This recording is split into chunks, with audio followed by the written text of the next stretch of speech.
press the bell icon on the YouTube app and never miss another update.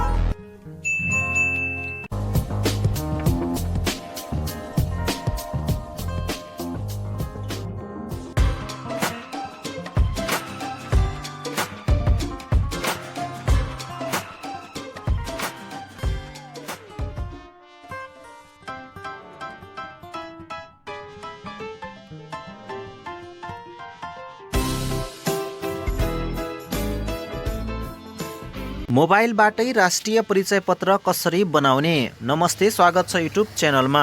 First time युट्युबमा आउँदै हुनुहुन्छ भने च्यानललाई सब्स्क्राइब गरी नजिकै रहेको नोटिफिकेसन बेललाई दबाउनुहोस्। भिडियोलाई एक लाइक, एक कमेन्ट र एक शेयर गर्नुहोस्। म छु कार्यक्रम सञ्चालक लाक्पा शेर्पा, अनलाइन टिभी टेक्लाक्पाको साथमा। पछिल्लो समय हामीलाई धेरैजना साथीहरूले चाहिँ कसरी तपाईँको मोबाइलबाटै राष्ट्रिय परिचय पत्र बनाउन सकिन्छ भिडियो बनाइपाउँ भनेर रिक्वेस्ट गर्नुभयो। सो आजको यो भिडियो लिएर आएको छु। अगाडि बढौँ भिडियोमा। दर्शकबिन साथीहरू, तपाईँले राष्ट्रिय परिचय पत्र बनाउनु भयो कि बनाउनु भएको छैन? मैले तपाईँले योभन्दा अगाडि एउटा भिडियो बनाएको थिएँ कि तपाईँले कसरी एसएमएसबाट राष्ट्रिय परिचय पत्र नम्बर पाउने भनेर। र त्यो भिडियोमा धेरैले कमेन्ट के गरे भन्दाखेरि राष्ट्रिय परिचय पत्र नम्बर मात्र होइन, हामीले चाहिँ राष्ट्रिय परिचय पत्र नै कसरी बनाउने त्यसको बारेमा जानकारी गराइपाउँ भनेर रिक्वेस्ट गर्नुभयो। सो उहाँहरूको अनुरोध स्वरूप यो भिडियो ल्याएको छु। भिडियोले एक सेकेन्ड पनि स्किप नगरेर पुरा हेर्नुहोस्। म कार्यक्रम सञ्चालक लाक्पा शेर्पा समर्पितको साथमा। यस्तै जानकारी पाउनका लागि हामीसँग जोडिनुहोला। यहाँनिर तपाईँको नेपाल सरकारको आधिकारिक वेबसाइट खोलेको छ। यहाँबाट तपाईँले चाहिँ आफ्नो बनाउन सक्नुहुनेछ नेसनल आइडेन्टिफिकेसन नम्बर अथवा कार्ड, होइन साथीहरू, राष्ट्रिय परिचय पत्र नम्बर अथवा राष्ट्रिय परिचय पत्र नै तपाईँले यहाँबाट कसरी बनाउने त। यहाँनिर तपाईँको ड्यासबोर्डलाई माथि सारौँ। यहाँ तपाईँको चाहिँ यहाँनिर त दुईवटा यहाँ डिटेल छ, login for individuals, login for service provider. तपाईँले चाहिँ व्यक्तिगत बनाउँदै हुनुहुन्छ भने तपाईँले यहाँनिर लगइन फर इन्डिभिजुअल्समा क्लिक गर्नुपर्छ। यसमा लगइनमा क्लिक गर्नुहोस् र एकछिन प्रतीक्षा गर्नुहोस्। यहाँनिर तपाईँको इन्टर योर मोबाइल नम्बर भन्छ। तपाईँले यहाँनिर आफ्नो मोबाइल नम्बरलाई क्लिक गर्नुपर्छ। जस्तो मैले यहाँनिर आफ्नो मोबाइल नम्बर क्लिक गरेँ साथीहरू, 9804 90381। त्यसपछि तपाईँले नेक्स्टमा क्लिक गर्नुहोस्। नेक्स्ट क्लिक गरेपछि एकछिन तपाईँको यहाँनिर ओपिटी कोड माग्छ, होइन। तपाईँको नम्बरमा 4 अङ्कको ओपिटी कोड आउनेछ, होइन। त्यो कोडलाई तपाईँले यहाँनिर राख्नुपर्ने छ। हामी एकैछिन प्रतीक्षा गर्छौँ ओपिटी कोडका लागि। यदि ओपिटी कोड तपाईँको आइसकेको छ, यहाँनिर 6540 ओपिटी कोड रहेको छ, होइन। 6540 हामी यहाँ टाइप गर्छौँ, 6540। यसरी तपाईँको ओपिटी कोड यहाँनिर राखिसकेपछि, ओहो सरी, यहाँ तपाईँको ब्याक भयो, होइन। फेरि हामी नम्बर राख्छौँ 46 90381। त्यसपछि फेरि नेक्स्टमा क्लिक गर्नुहोस्, होइन। फेरि हामी यहाँनिर एउटा नयाँ ओपिटी कोड आउनेछ। हामीले नम्बर ब्याक भएर फेरि नम्बर राख्यो यहाँनिर, होइन साथीहरू। यहाँनिर हामीले नेक्स्टमा क्लिक गरिसकेका छौँ। एकछिन प्रतीक्षा गर्छौँ। फेरि पनि तपाईँको हामी अर्को ओपिटी कोड लिनेछौँ। नेक्स्टमा क्लिक गरेर प्रतीक्षा गरौँ। कोड छ 4567, 4567, होइन साथीहरू। 4567, 9597 कोड आएको छ सर। फेरि अहिले यहाँनिर 9797। यसरी यो कोडलाई तपाईँले राखिसकेपछि एकैछिन प्रतीक्षा गर्नुपर्छ। तपाईँको अटोमेटिक नयाँ ड्यासबोर्ड खुल्नेछ, होइन। कोड राखिसकेपछि तपाईँले यहाँनिर के क्लिक गर्नु पर्दैन। तपाईँको अटोमेटिक प्री इनरोलमेन्ट ड्यासबोर्ड खुल्नेछ, होइन, जहाँ तपाईँले चाहिँ राष्ट्रिय परिचय पत्र बनाउन सक्नुहुनेछ। दर्शकबिन साथीहरू, अब तपाईँको यहाँनिर गभर्मेन्ट अफ नेपाल भनेर आइसकेको छ, मिनिस्ट्री अफ होम अफेयर, होइन। तपाईँको चाहिँ नयाँ यहाँनिर national ID registration, civil registration भनेर आएको छ। यहाँनिर होम छ, साइडमा झन्डा छ, होइन। तपाईँको तल हेर्नुहोस् त न्यू इनरोलमेन्ट, अथवा तपाईँले चाहिँ तल यहाँनिर नेक्स्टमा क्लिक गर्न मिल्छ। तपाईँ पहिल्यै बनाउनु भएको छ भने, यदि बनाउनु भएको छैन भने न्यू इनरोलमेन्टमा क्लिक गर्नुहोस्। न्यू इनरोलमेन्टमा क्लिक गरेपछि तपाईँले नयाँ राष्ट्रिय परिचय पत्रका लागि अप्लाई गर्न सक्नुहुनेछ। जस्तो कि हामीले न्यू इनरोलमेन्टमा क्लिक गरिसकेका छौँ। तपाईँ पनि स्टेप बाई स्टेप फलो गर्नु होला, होइन। भिडियोमा तपाईँले छोटो मिठो तरिकाले कसरी राष्ट्रिय परिचय पत्र तपाईँले मोबाइलबाटै बनाउन सक्नुहुन्छ भनेर तपाईँलाई बताइरहेको छु यो व्यवसायको भिडियोमा। यहाँनिर तपाईँको चाहिँ लोडिङ भइरहेको छ। हामी एकैछिन प्रतीक्षा गर्छौँ। न्यू इनरोलमेन्टमा हामीले क्लिक गरेपछि यहाँनिर लोडिङ हुँदैछ, होइन। तपाईँ पनि यसरी नै स्टेपहरू फलो गर्नु होला। एक सेकेन्ड पनि स्किप नगरेर भिडियोले पुरा हेर्नु होला, अन्यथा तपाईँले एक स्टेप पनि मिस्टेक गर्नुभयो भने तपाईँको राष्ट्रिय परिचय पत्र बिग्रेर आउन सक्छ या त नबन्न सक्छ, होइन। त्यसैले ध्यान दिएर पुरा हेर्न जरुरी छ। दर्शकबिन साथीहरू, यहाँनिर तपाईँको लोडिङ भइसक्यो, होइन। तपाईँको हेर्नुहोस् त यहाँ तपाईँको चाहिँ के आएको छ त, application data, contact detail, family detail, appointment र तपाईँको विभिन्न जानकारी छ। यहाँनिर अनलाइन आवेदन भर्नु पूर्व ध्यान दिनुपर्ने कुराहरू भनेको छ, होइन। तपाईँले ती कुराहरू यहाँ बताउँछु। एक छ नेपालीमा भर्नुपर्ने फिल्डमा नेपालीमा र अङ्ग्रेजीमा भर्नुपर्ने फिल्डमा अङ्ग्रेजीमा टाइप हुने गरी कन्फिगर गरिएको छ। नेपालीमा भर्नुपर्ने फिल्डमा नेपाली युनिकोड प्रयोग गर्नुहोला तपाईको चाहिँ हैन भनेको छ यहाँनिर। त्यसैगरी विक्रम सम्वत बीएसबाट र इस्वी सम्वतमा एडी डेट कन्भर्ट गरेर राख्नुहोला। स्टार अंकित चित्रमा फिल्डहरुमा अनिवार्य रूपमा भर्नुपर्ने छ हैन। त्यसैगरी तपाईको मेन्डेटरी फिल्ड भरिसके पश्चात सेभ गरी पछि तपाईको 13 डिजिटको आवेदन नम्बर प्राप्त हुन्छ। एपोइन्टमेन्ट लिँदा तपाईँले चाहिँ नि आफूलाई पाएको पर्ने स्थान ड्रप डाउनमा देखिएको सो स्थानबाट छनौट गर्नु होला। तपाईँको चाहिँ कुन ठाउँमा तपाईँले चाहिँ आवेदन लिने होइन, अथवा तपाईँ राष्ट्रिय परिचय पत्र लिने तपाईँको नजिकको क्षेत्र छनौट गर्नु होला भनेको छ। त्यसपछि यहाँनिर क्लोज गर्नुहोस्। अब तपाईँको चाहिँ तल जाउँ, यहाँ तपाईँको विभिन्न डिटेल्स छ। तपाईँको यहाँनिर फर्स्ट नेम छ, तपाईँको यहाँनिर पहिलो नेम भरौँ होइन साथीहरू। जस्तो कि मैले यहाँनिर आफ्नो पहिलो नेम राखेँ।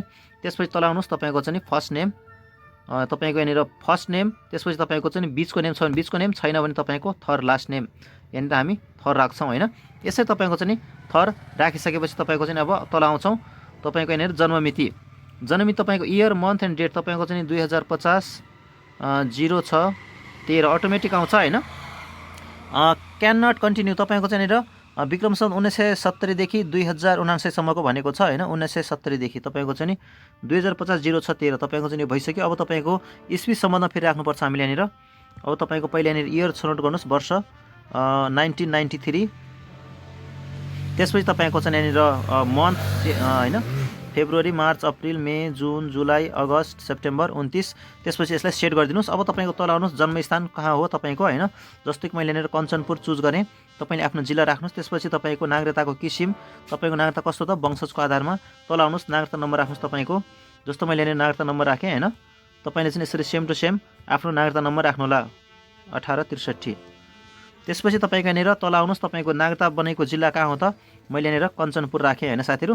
त्यसै गरी तपाईँको जारी मिति कति हो त तपाईँको 71/1/23। तपाईँले चाहिँ यसरी सेम टु सेम आफ्नो नागरिकताको डिटेलहरू हेरेर भर्नुहोस्। तपाईँको पुरुष हो कि महिला हो होइन, पुरुष, वैवाहिक स्थिति, विवाहित।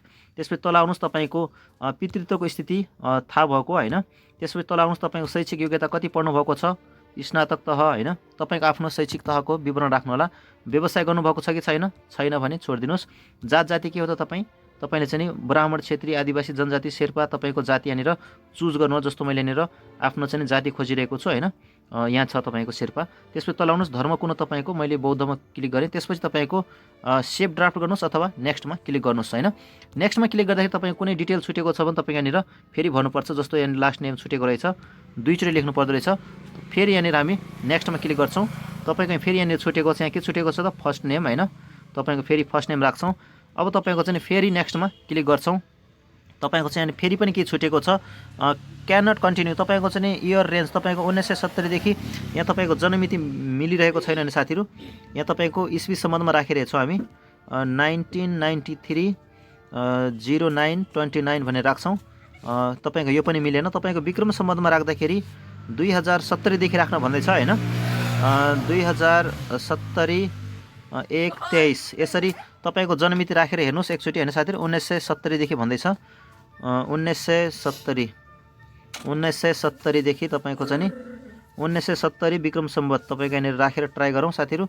यहाँ मिलिरहेको छ तपाईँको इयर मन्थ एन्ड डेट होइन। तपाईँको पहिला वर्ष, त्यसपछि महिना, त्यसपछि डे भन्दैछ। वर्ष तपाईँको चाहिँ 1990 राख्नुहोस्। त्यसपछि तपाईँको चाहिँ यहाँनिर महिना राख्नुहोस् र तपाईँको महिना राखिसकेपछि आफ्नो गते राख्नुहोस् होइन साथीहरू।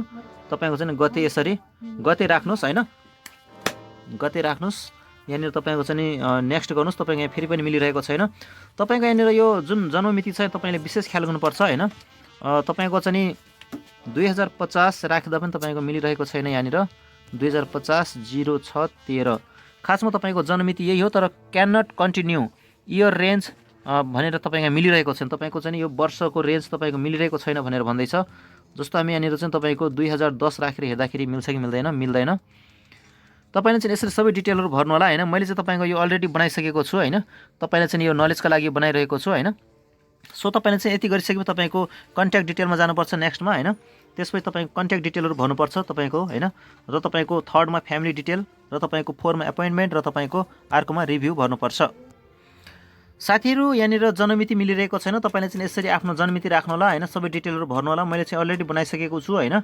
सो तपाईँले पनि यसरी चाहिँ यहाँनिर राख्नुपर्ने छ। त्यसपछि तपाईँको एप्लिकेसन डिटेल डाटा कम्प्लिट भइसकेपछि होइन, तपाईँको सेकेन्डमा आउँछ यहाँनिर चाहिँ नि सेकेन्डमा तपाईँको कन्ट्याक्ट डिटेल तपाईँको डिटेलहरू दिनुपर्छ। थर्डमा तपाईँको चाहिँ नि फ्यामिली डिटेल अपोइन्टमेन्ट रिभ्यू दिनुहोस् अनि तपाईँको चाहिँ यो सबमिट गरिदिनुहोस् होइन। तपाईँको राष्ट्रिय परिचय पत्र बन्नेछ। मैले यहाँनिर समय धेरै नभएको हुनाले पनि तपाईँको 10 मिनटसम्म मैले भिडियो सकाउनु पर्ने हुन्छ होइन।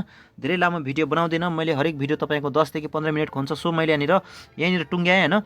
तपाईँले आजको बसाएको भिडियो कस्तो लाग्यो, भिडियो मन पऱ्यो भने लाइक कमेन्ट सेयर गरी सब्सक्राइब गर्नु होला होइन। तपाईँले चाहिँ यहाँनिर सबमिट गरिसकेपछि तपाईँको यहाँनिर application number, name, DOB application status र तपाईँको एक्सन देखाउँछ। त्यसपछि तपाईँले चाहिँ यहाँनिर तपाईँको कार्ड बनेको नबनेको, रिभ्यू भएको नभएको सबै यहाँनिर देखाउँछ। सो आशा छ यो बसाइको भिडियो मन पऱ्यो भने लाइक कमेन्ट सेयर गरी सब्सक्राइब गर्नुहोस्। आजको बसाइ मैले तपाईँलाई सिकाएँ राष्ट्रिय परिचय पत्र कसरी बनाउन सकिन्छ तपाईँले आफ्नै मोबाइलबाट भनेर। तपाईँ पनि आफ्नो राष्ट्रिय परिचय पत्र बनाउनु भएको छैन भने यसरी बनाउन सक्नुहुनेछ होइन। अन्यथा तपाईँले आफ्नै नजिकैको स्थानीय तहमा गएर पनि तपाईँले चाहिँ यसको बारेमा अझै बढी बुझ्न सक्नुहुनेछ। यो भिडियोले सक्दो सेयर गर्नुहोस्। फेरि भेट्नेछौँ अर्को महत्त्वपूर्ण बसाइको साथमा। म लाक्पा शेर्पा समर्पित दिन चाहन्छु। नमस्कार। तपाईँ पनि राष्ट्रिय परिचय पत्र बनाउन चाहनुहुन्छ भने मैले जुन तपाईँको यो लिङ्क छ होइन, लिङ्क मैले डिस्क्रिप्सन बक्समा राखिदिएको छु। त्यो लिङ्कमा तपाईँले क्लिक गरेर यहाँनिर वेबसाइटमा गएर चाहिँ अप्लाई गर्न सक्नुहुनेछ। धन्यवाद।